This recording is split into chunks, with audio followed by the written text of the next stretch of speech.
दोस्तों, स्वागत है आप सभी का अपने चैनल साहित्य सोपान हिंदी पर। दोस्तों, पिछली क्लास में हमने पेपर 1 के यूनिट 1 का पहला टॉपिक शिक्षण की अवधारणा और उसके चरों के बारे में पढ़ा था। आज की क्लास में हम इसके आगे से ही कंटिन्यू करेंगे। लगभग 8-9 क्लासेस में अपनी ये पहली यूनिट कंप्लीट हो जाएगी और उसके बाद हम इससे रिलेटेड क्वेश्चंस की प्रैक्टिस करेंगे और उसके बाद फिर हम यूनिट 2 करेंगे। तो चलिए दोस्तों, बिना किसी देरी के आज की क्लास की शुरुआत करते हैं। आज हम शिक्षण के उद्देश्य ब्लूम्स टैक्सोनॉमी के बारे में पढ़ेंगे, जो कि 1956 में आई थी। ब्लूम के अनुसार शिक्षण का क्षेत्र छात्र के भीतर 3 एच का विकास करना है, जिसमें पहला हेड, हर्ट और हैंड, यानी ज्ञानात्मक क्षेत्र, भावात्मक क्षेत्र और क्रियात्मक क्षेत्र। हम इन तीनों क्षेत्रों को विद एग्जाम्पल डिटेल में आज समझेंगे। सबसे पहला टॉपिक अपना ज्ञानात्मक क्षेत्र। यह क्षेत्र पूरी तरह छात्र के मस्तिष्क, ज्ञान, बुद्धि, सोचने की क्षमता और मानसिक कौशलों से जुड़ा है। ब्लूम ने इसमें सरल से कठिन की ओर बढ़ते हुए 6 क्रमिक स्तर बताए हैं और एग्जाम में इन स्तरों से क्वेश्चन पूछे जाते हैं। पहला स्तर है, जो सबसे निचला स्तर है, ज्ञान, नॉलेज। यह ज्ञानात्मक क्षेत्र का सबसे प्राथमिक और सरल स्तर है। इसका सीधा संबंध तथ्यों, नियमों, परिभाषाओं, तिथियों और सिद्धांतों को केवल याद रखने या रटने से है। छात्र यहाँ पर जानकारी को बिना समझे केवल दिमाग में स्टोर करता है। इसका एक एग्जाम्पल है, एक छात्र हिंदी साहित्य की परीक्षा के लिए रट लेता है कि गोदान उपन्यास के लेखक मुंशी प्रेमचंद हैं और यह 1936 में प्रकाशित हुआ। यहाँ छात्र को गोदान की कहानी, उसके सामाजिक महत्व से कोई मतलब नहीं है, उसे केवल तथ्य याद है। तो यहाँ पर इस स्टेज पर सिर्फ तथ्यों पर फोकस किया जाता है। अब सेकंड स्तर है अपना अवबोध या समझ का स्तर। इस स्तर पर छात्र केवल रटता नहीं है, बल्कि उस तथ्य या जानकारी के वास्तविक अर्थ को समझने लगता है। छात्र विषय वस्तु की व्याख्या कर सकता है, उसे अपने शब्दों में समझा सकता है और दो चीजों के बीच तुलना या अंतर स्पष्ट कर सकता है। अब इसका एग्जाम्पल देखते हैं। छात्र अब केवल यह नहीं जानता कि गोदान प्रेमचंद ने लिखा है, बल्कि वह यह भी समझाने की क्षमता रखता है कि गोदान उपन्यास में होरी के माध्यम से भारतीय किसान की बदहाली और कर्ज के दुष्चक्र को दिखाया गया है। यानी यहाँ पर सिर्फ तथ्यों से संबंधित ज्ञान पर फोकस नहीं किया जाता, बल्कि गहराई से किसी बात को समझने पर फोकस किया जाता है। यहाँ पर स्टूडेंट जो होता है वो बात को अपने शब्दों में समझा सकता है, तुलना कर सकता है, अंतर स्पष्ट कर सकता है, क्योंकि जब किसी को कंसेप्ट क्लियर होता है तभी वो ये सब बातें बता सकता है। अगला स्तर है अनुप्रयोग का। इस स्तर पर छात्र अपने सीखे हुए ज्ञान और समझ का उपयोग किसी नई और अपरिचित या व्यवहारिक परिस्थिति में समस्याओं को सुलझाने के लिए करता है, यानी यहाँ पर अप्लाई कर पाता है, सीखे हुए ज्ञान को अप्लाई कर पाना। छात्र नियमों, सिद्धांतों या सूत्रों को वास्तविक जीवन या नए प्रश्नों पर लागू करता है। एक छात्र ने व्याकरण की कक्षा में संधि के नियम अच्छी तरह समझ लिए। अब जब परीक्षा में उसके सामने प्रत्युपकार जैसे एक बिल्कुल नया शब्द आता है, तो वह अपने ज्ञान का प्रयोग करके उसका सही संधि विच्छेद कर देता है। यानी यहाँ पर स्टूडेंट को जो नॉलेज थी उसको वो एग्जाम में अप्लाई कर पाया है। अगली स्टेज है विश्लेषण। विश्लेषण का अर्थ होता है तोड़ना। इस स्तर पर छात्र किसी जटिल जानकारी या समस्या को गहराई से समझाने के लिए उसे छोटे छोटे हिस्सों या घटकों में विभाजित करता है। यहाँ पर छात्र तथ्यों और विचारों के बीच के आपसी संबंध को समझता है और यह देखता है कि वे हिस्से आपस में कैसे जुड़े हैं। वह कारण और प्रभाव की जांच करता है। अब इसका एक उदाहरण देखते हैं। जब छात्र कबीरदास की किसी साखी को पढ़ता है, तब वह उसे अलग अलग टुकड़ों में तोड़कर देखता है, जैसे कि इसमें कौन सा अलंकार है, भाषा कौन सी है, इसके माध्यम से कबीर किस सामाजिक कुप्रथा पर चोट कर रही हैं। इस प्रकार पूरी कविता का चीर फाड़ करना विश्लेषण है। अगला स्तर है संश्लेषण। विश्लेषण का मतलब होता है तोड़ना और संश्लेषण का मतलब होता है जोड़ना। यह विश्लेषण का ठीक उल्टा है। इसमें छात्र छोटे छोटे टुकड़ों, तत्वों या अलग अलग विचारों को आपस में मिलाकर एक नया, पूर्ण और रचनात्मक रूप तैयार करता है। छात्र अपने ज्ञान के बिखरे हुए हिस्से को जोड़कर एक नया सिद्धांत, योजना, निबंध या मौलिक विचार सामने रखता है। इसका एग्जाम्पल देखते हैं। एक छात्र ने प्रेमचंद, जिनेंद्र और अज्ञे के उपन्यासों को अलग अलग पढ़ा और समझा। इस इसके बाद उसने उन सभी के विचारों को जोड़कर अपनी बुद्धि से एक नया लंबा निबंध लिख दिया, जिसका शीर्षक था भारतीय उपन्यासों में बदलते मानवीय मूल्य। यह बिखरी जानकारियों से कुछ नया सृजित करना है संश्लेषण।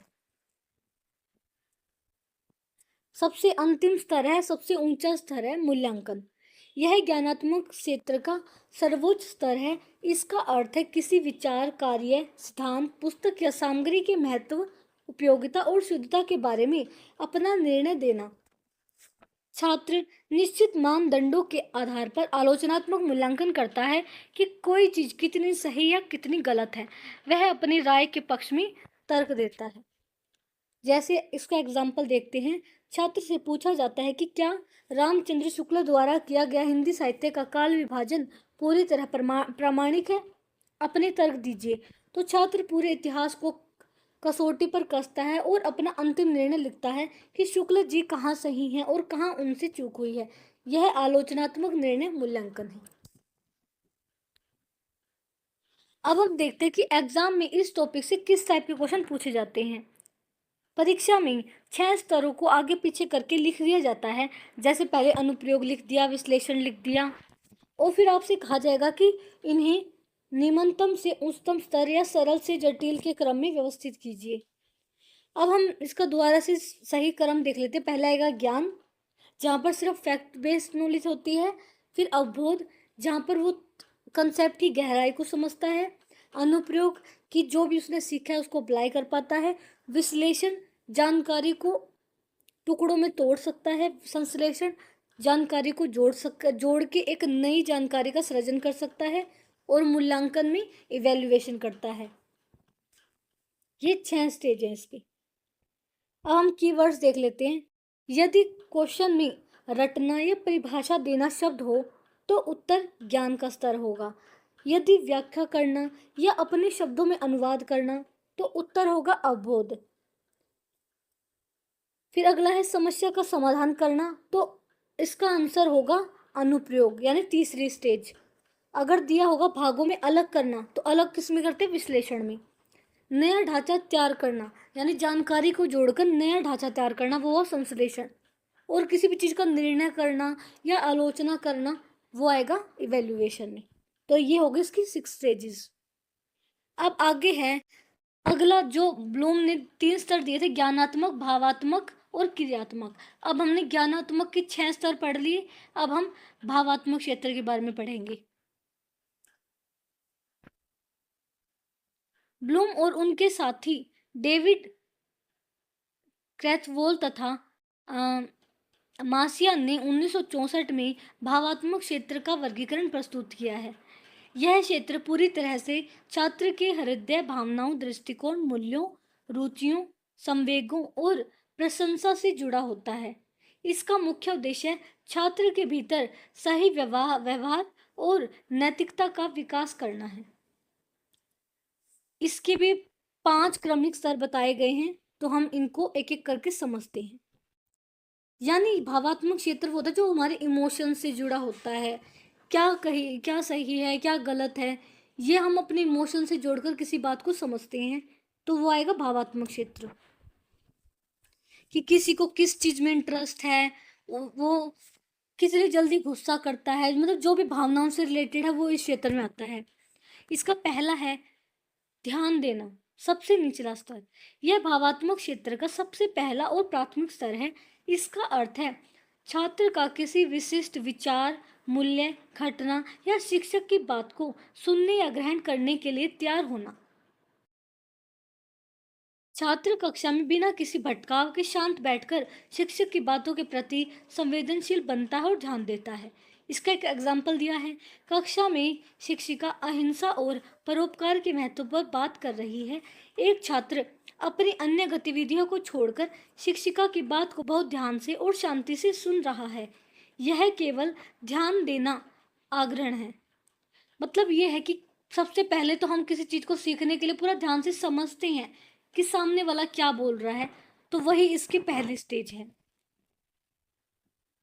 दूसरी है प्रतिक्रिया करना। इस स्तर पर छात्र केवल शांत बैठकर सुनता नहीं है, बल्कि वह उस मूल्य या विचार के प्रति सक्रिय होकर कोई ना कोई प्रतिक्रिया भी देता है। छात्र स्वेच्छा से चर्चा में भाग लेता है, प्रश्न पूछता है, उत्तर देता है और शिक्षक के निर्देशों को पालन करते हुए खुशी महसूस करता है। इसका एग्जाम्पल देखते हैं। शिक्षिका जब अहिंसा पर अपनी बात पूरी करती है तो छात्र खड़ा होकर कहता है कि मैम, गांधी जी की अहिंसा के विचार मुझे बहुत अच्छे लगे। इसके बाद वह गृह कार्य में यानी होमवर्क में अहिंसा पर एक छोटा सा लेख भी लिखकर लाता है। यह स्वेच्छा से की गई क्रिया अनुक्रिया है। यानी यहाँ पर जो स्टूडेंट होता है सिर्फ बात सुनता सुनता नहीं है, सिर्फ ध्यान ध्यान नहीं देता, बल्कि एक्शन भी लेता है। जैसे टीचर कोई टॉपिक पढ़ा रहा है तो बच्चे को कुछ समझ नहीं आ रहा तो वो क्वेश्चन पूछ रहा है या अपने विचार दे रहा है, तो ये हो गया एक्शन मोड वाला, यानी रिस्पॉन्ड कर रहा है। तीसरा स्तर है मूल्यांकन। इस स्तर पर छात्र किसी विशिष्ट विचार, वस्तु या व्यवहार को अपने जीवन में एक निश्चित महत्व या मूल्य देने लगता है। अब वह इसे केवल सुन या मान नहीं रहा, बल्कि इसके प्रति प्रतिबद्ध हो जाता है। इसका छात्र का व्यवहार देखते हैं। छात्र खुद आगे बढ़कर उस मूल्य का समर्थन करता है और दूसरों को भी उसे अपनाने के लिए प्रेरित करता है। इसका एग्जाम्पल देखते हैं। छात्र अब अहिंसा को केवल एक किताबी बात नहीं समझता, वह अपने जीवन में यह निश्चय करता है कि वह कभी किसी बेजुबान जानवर को तंग नहीं करेगा और न ही किसी से लड़ाई झगड़ा करेगा। जब उसका कोई दोस्त किसी को पीटता है तो वह उसे भी ऐसा करने से रोकता है। यानी कि वो जो भी बात उसने सीखी है उसे अपने व्यवहार में लाता है, उसके इम्पोर्टेंस को समझता है और अपनी लाइफ में अप्लाई करता है। तो ये हो गया तीसरा स्तर। अगला स्तर है विचार धारण। जब छात्र अपने जीवन में कई कई अलग अलग मूल्यों को स्थान देता है तो वह उन सभी मूल्यों के बीच एक समन्वय, संतुलन और प्राथमिकता तय करता है। वह अपने दिमाग में मूल्यों का एक पूरा ढांचा व्यवस्था तैयार कर लेता है। इसका उदाहरण देखते हैं, छात्र का व्यवहार देखते हैं। छात्र अलग अलग नैतिक मूल्यों के बीच के अंतर और जुड़ाव को समझता है और अपने जीवन की प्राथमिकताओं के अनुसार उन्हें क्रमानुसार व्यवस्थित करता है। जैसे छात्र के सामने दो मूल्य हैं, सच्चाई और मित्रता। जब उसका मित्र कोई बड़ी चोरी करता है तो छात्र अपने दिमाग में मूल्यों की व्यवस्था के अनुसार तय करता है कि सच्चाई का मूल्य मित्रता से बड़ा है, इसलिए वह सच का साथ देने का निर्णय करता है। यह मानसिक संतुलन व्यवस्थापन है। चरित्र निर्माण या स्वाभाविकरण, सबसे ऊंचा स्तर। यह भावात्मक क्षेत्र का सर्वोच्च स्तर है। इस स्तर पर जो मूल्य छात्र ने सीखे और व्यवस्थित किए हैं वे अब उसके व्यवहार और व्यक्तित्व का एक अभिन्न हिस्सा बन जाते हैं। वह मूल्य छात्र का स्वभाव बन जाता है। छात्र का पूरा जीवन, उसके निर्णय और उसका आचरण अब उन्हीं मूल्यों से संचालित होता है। लोग उस व्यक्ति को उसके इसी व्यवहार या दर्शन के नाम से जानने लगते हैं। इसका एग्जाम्पल देखते हैं। छात्र बड़ा होकर समाज सेवक बनता है। चाहे कितनी भी कठिन परिस्थिति आ जाए वह कभी झूठ या हिंसा का सहारा नहीं लेता। उसका यह व्यवहार इतना पक्का हो जाता है कि समाज में लोग उसे सच्चाई और अहिंसा का प्रतीक मानने लगते हैं। ठीक वैसे ही जैसे महात्मा गांधी या नेल्सन मंडेला ने। यह मूल्यों का स्वभाव बन जाना चरित्र निर्माण है। यानी कि इस चीज को वो इतनी ज्यादा गहराई से सीख लेता है कि वो उसके स्वभाव में ऑटोमेटिक आ जाता है। तो ये वाली लास्ट वाली स्टेज में स्वाभाविकरण होता है।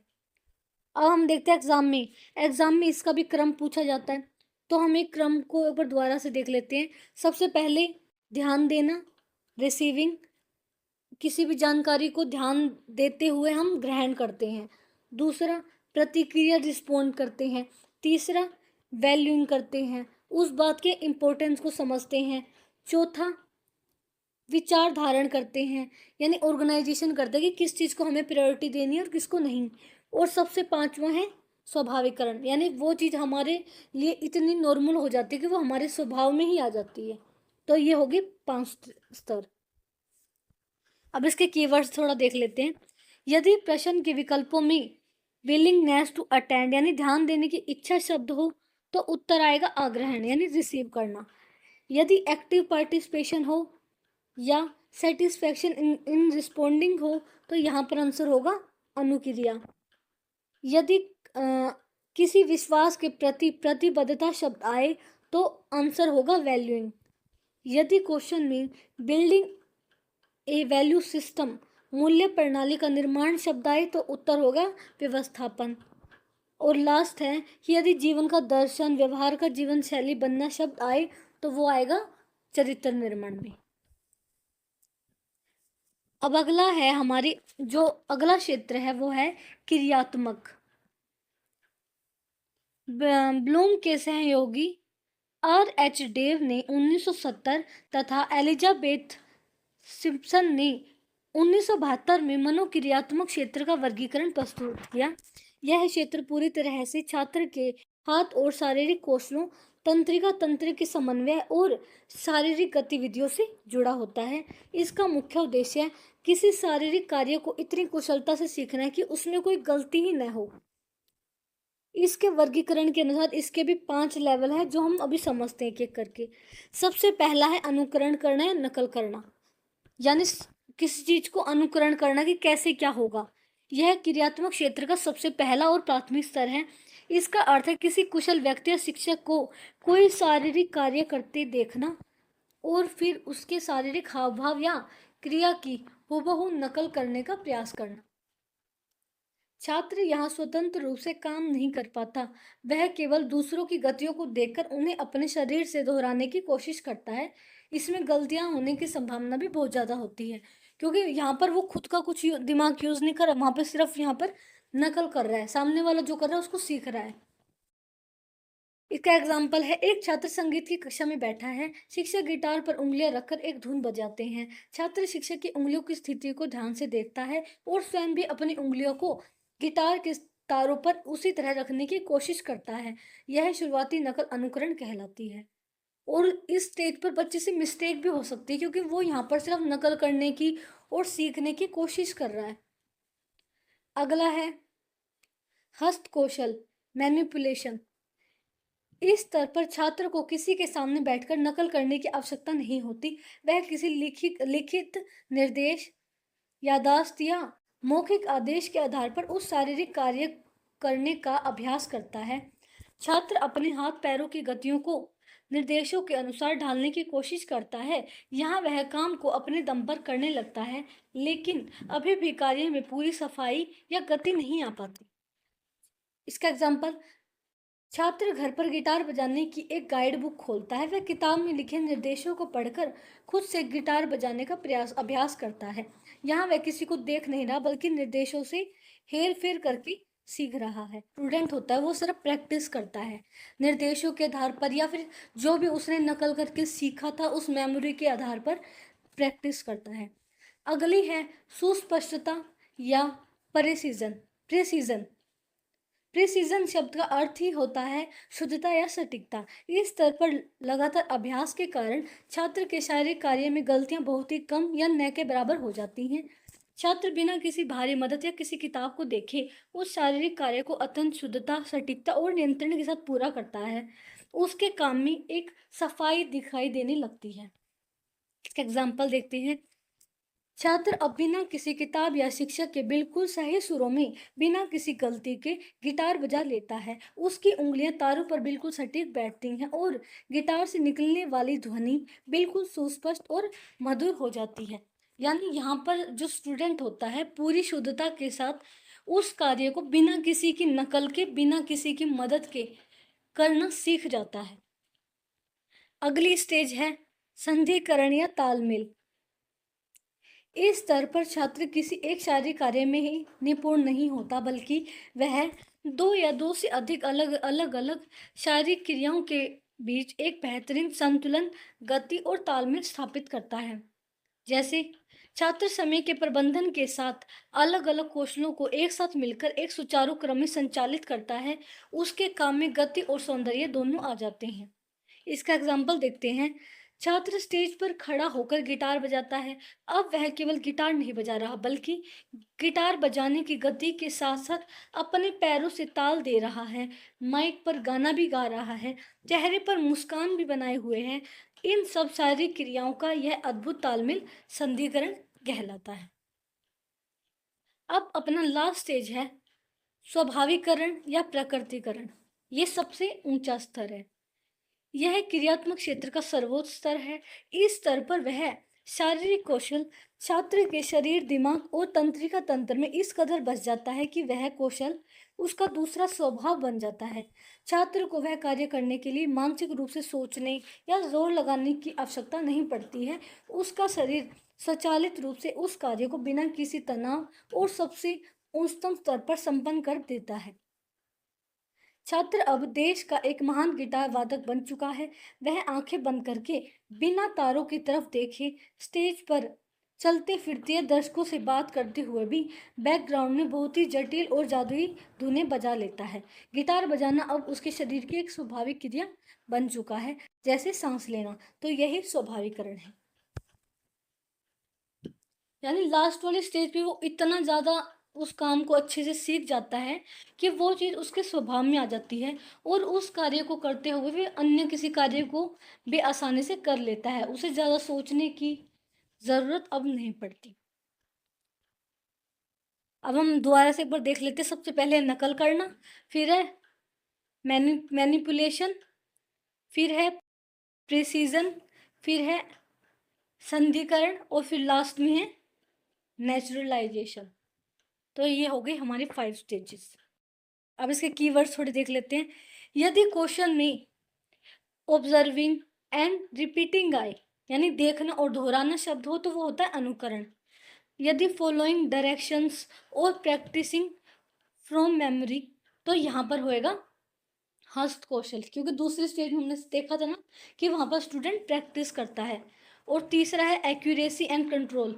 तीसरा हमने ज़्यादा प्रिसीजन में वो एक्यूरेसी के साथ उस काम को करने लगता है बिना किसी मिस्टेक के।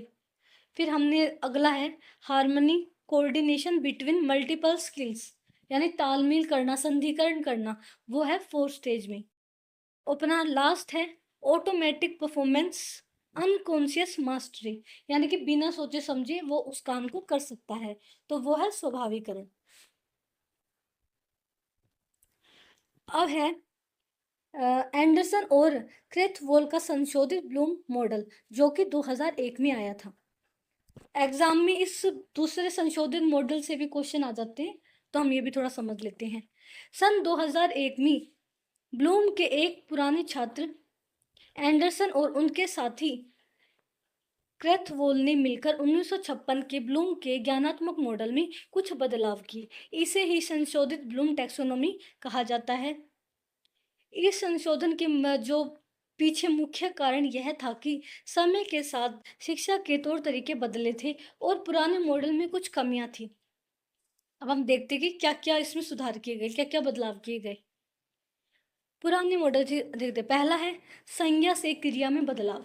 पुराने मॉडल में स्तरों के नाम संज्ञा के रूप में थे, जैसे नॉलेज, कॉम्प्रिहेंशन। नए मॉडल में इन्हें क्रिया यानी सोचने की प्रक्रिया के रूप में बदल दिया गया है,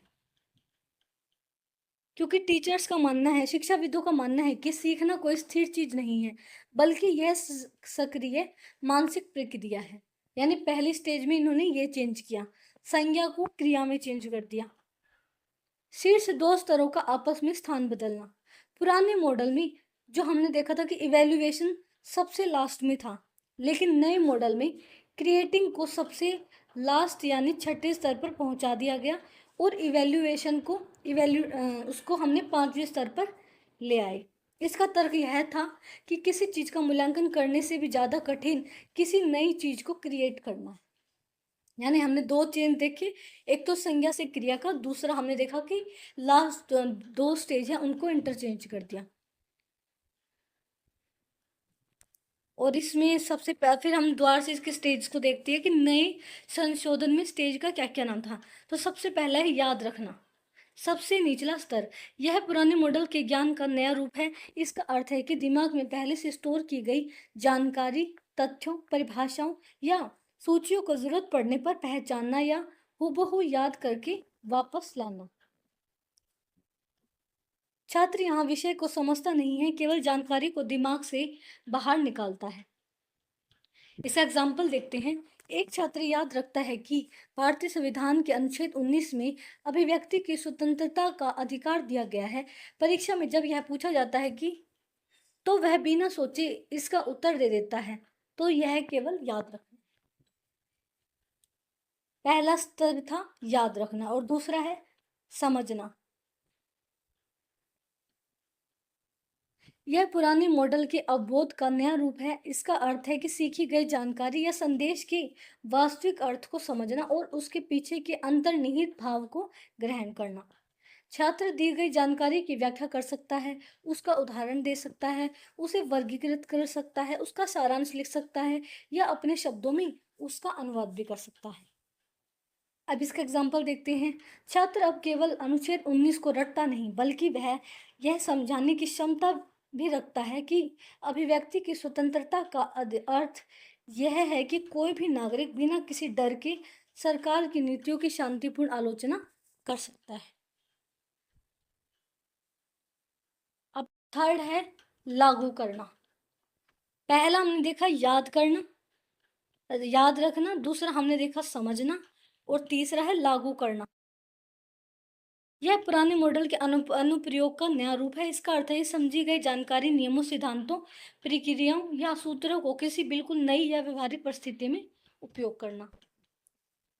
जैसा एग्जाम्पल देखते हैं। एक नागरिक को पुलिस किसी शांतिपूर्ण प्रदर्शन के दौरान बिना किसी ठोस कारण के हिरासत में ले लेती है। वह नागरिक वहां पुलिस अधिकारी के सामने खड़े होकर कानूनन तर्क देता है कि यह उसके अनुच्छेद 19 का उल्लंघन है या उसने अपने किताबी ज्ञान को वास्तविक जीवन की समस्या पर लागू कर दिया। तो दोस्तों वैसे तो ये ऑलमोस्ट सेम ही है, बस थोड़ा सा नाम चेंज कर दिया है। फिर लास्ट फोर्थ है विश्लेषण करना। इसका अर्थ है किसी संपूर्ण जानकारी या सामग्री को छोटे छोटे टुकड़ों में तोड़ना और यह जांचना कि वे हिस्से आपस में किस प्रकार संबंधित है और उनका मुख्य ढांचा क्या है। छात्र तथ्य और विचारों के बीच अंतर स्पष्ट करता है, मुख्य और गौण बातों को अलग करता है और कारण प्रभाव की कड़ियों को ढूंढता है। इसका एग्जाम्पल देखते हैं। देश में सोशल मीडिया पर अफवाह फैलने के कारण दंगे हो जाते हैं। छात्र इस घटना का विश्लेषण करता है कि कैसे अनुच्छेद 19 का कुछ असामाजिक तत्वों द्वारा दुरुपयोग किया गया और इसके पीछे क्या क्या सामाजिक व तकनीकी कारण थे। पूरी घटना को टुकड़ों में समझना, यानी कि पूरी समस्या को टुकड़ों में समझना ही विश्लेषण है।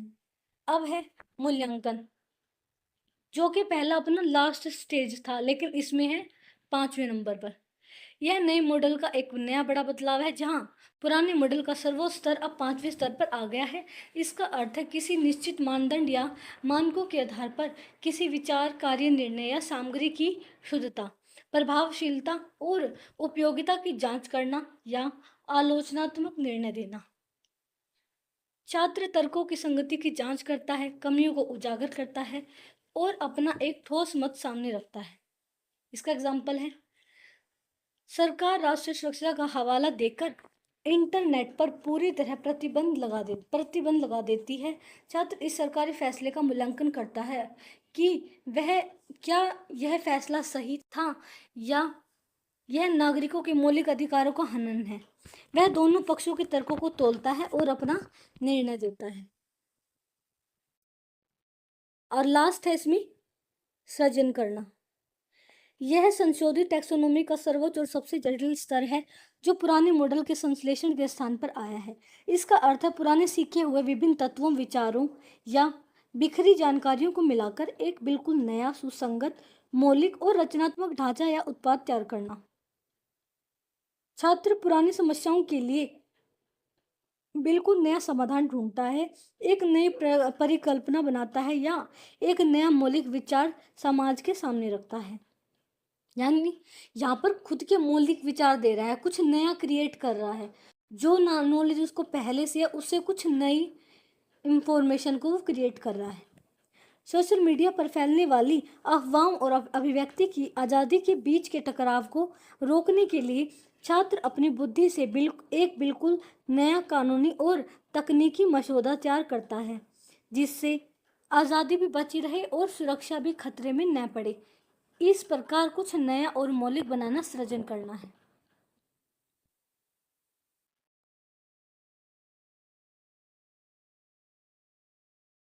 अब एग्जाम में हमसे ना नए मॉडल और पुराने मॉडल किसी से भी क्वेश्चन पूछा जा सकता है, इसलिए आंसर देने से पहले हमें ये चेक करना है कि किस मॉडल के बेस पर हमसे क्वेश्चन पूछा जा रहा है।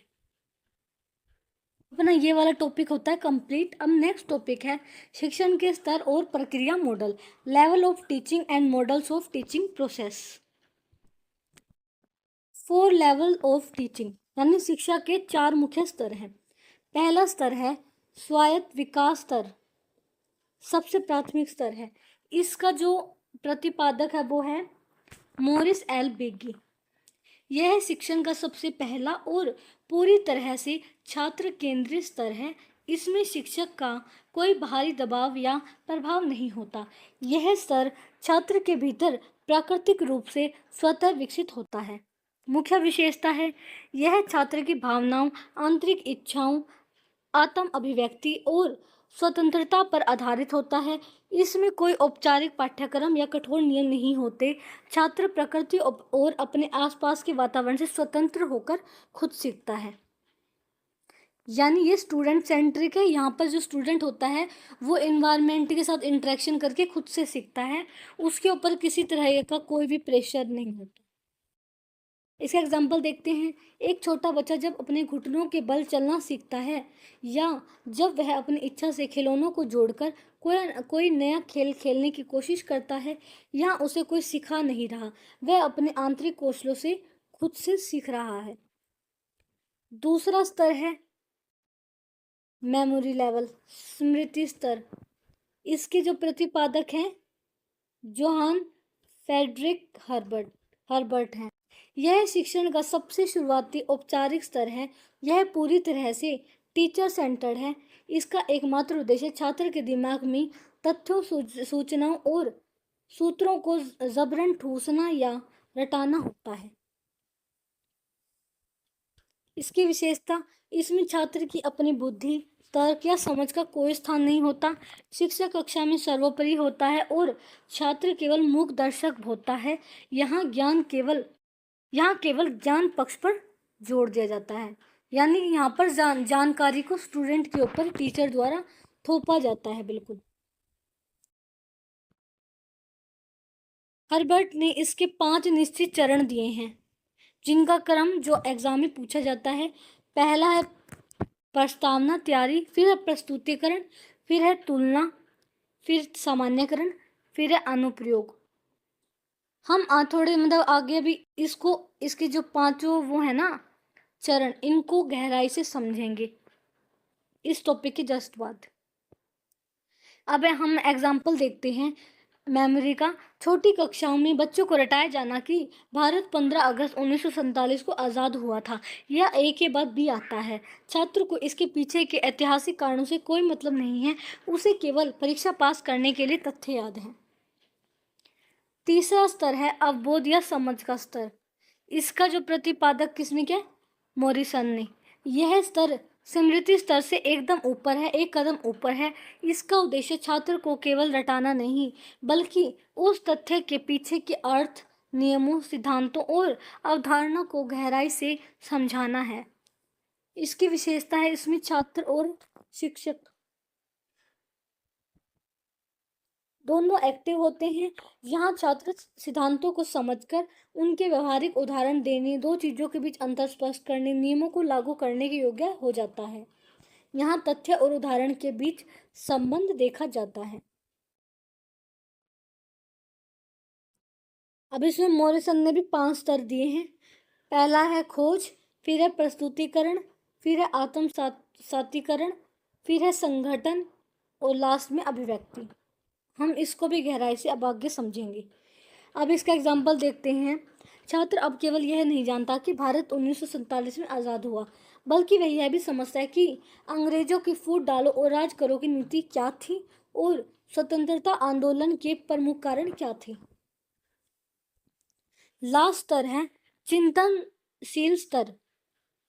इसके जो प्रतिपादक है वो है हंट। यह शिक्षण का उच्चतम और सबसे जटिल स्तर है। यह पूरी तरह से छात्र केंद्रित होता है। इसका उद्देश्य छात्र के भीतर आलोचनात्मक सोच, रचनात्मकता और समस्याओं को खुद सुलझाने की क्षमता का विकास करना है। यह स्तर पूरी तरह से चिंतन प्रधान होता है। यहाँ कक्षा का वातावरण अत्यधिक लोकतांत्रिक और खुला होता है। छात्र शिक्षक के विचारों से असहमत होने या अपने नए मौलिक सिद्धांत सामने रखने के लिए स्वतंत्र होता है।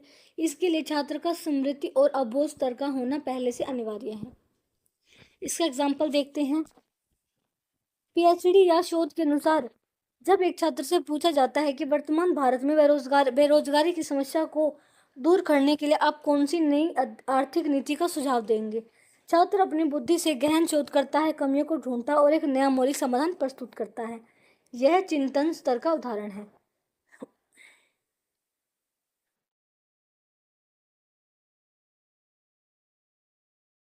अब है शिक्षण के प्रक्रिया मॉडल। सबसे पहला है जॉन एडम्स का द्विध्रुवीय मॉडल। एडम्स के अनुसार शिक्षण एक द्विध्रुवीय प्रक्रिया है। उनके अनुसार इस प्रक्रिया के केवल दो ही मुख्य किनारे ध्रुव होते हैं। पहला होता है शिक्षक टीचर जो ज्ञान देता है, दूसरा होता है स्टूडेंट जो ज्ञान लेता है। इस मॉडल की आलोचना इसलिए हुई क्योंकि इसमें यह स्पष्ट नहीं था कि शिक्षक और छात्र आपस में किस माध्यम या विषय वस्तु पर बातचीत करेंगे। बिना किसी पाठ्यक्रम के शिक्षण कैसे संभव है। अब है जॉन डीवी का त्रिध्रुवीय मॉडल। जॉन एडम्स की कमी को दूर करते हुए प्रसिद्ध दार्शनिक जॉन डीवी ने शिक्षण को एक त्रिध्रुवीय सामाजिक प्रक्रिया माना। उनके अनुसार समाज के बिना शिक्षण अधूरा है। उनके तीन ध्रुव कौन से हैं? टीचर, लर्नर और करिकुलम और सोसाइटी। मॉडल आज के समय में सबसे ज़्यादा मान्य है क्योंकि यह बताता है कि शिक्षक और छात्र समाज की आवश्यकताओं को पूरा करने के लिए निश्चित पाठ्यक्रम के माध्यम से ही आपस में अंतःक्रिया करते हैं। तो दोस्तों आज की क्लास में बस इतना ही। अगली क्लास में हम सबसे पहले हर्बर्ट और मॉरिसन के जो हमने स्तर पढ़े थे उसके बारे में गहराई से पढ़ेंगे।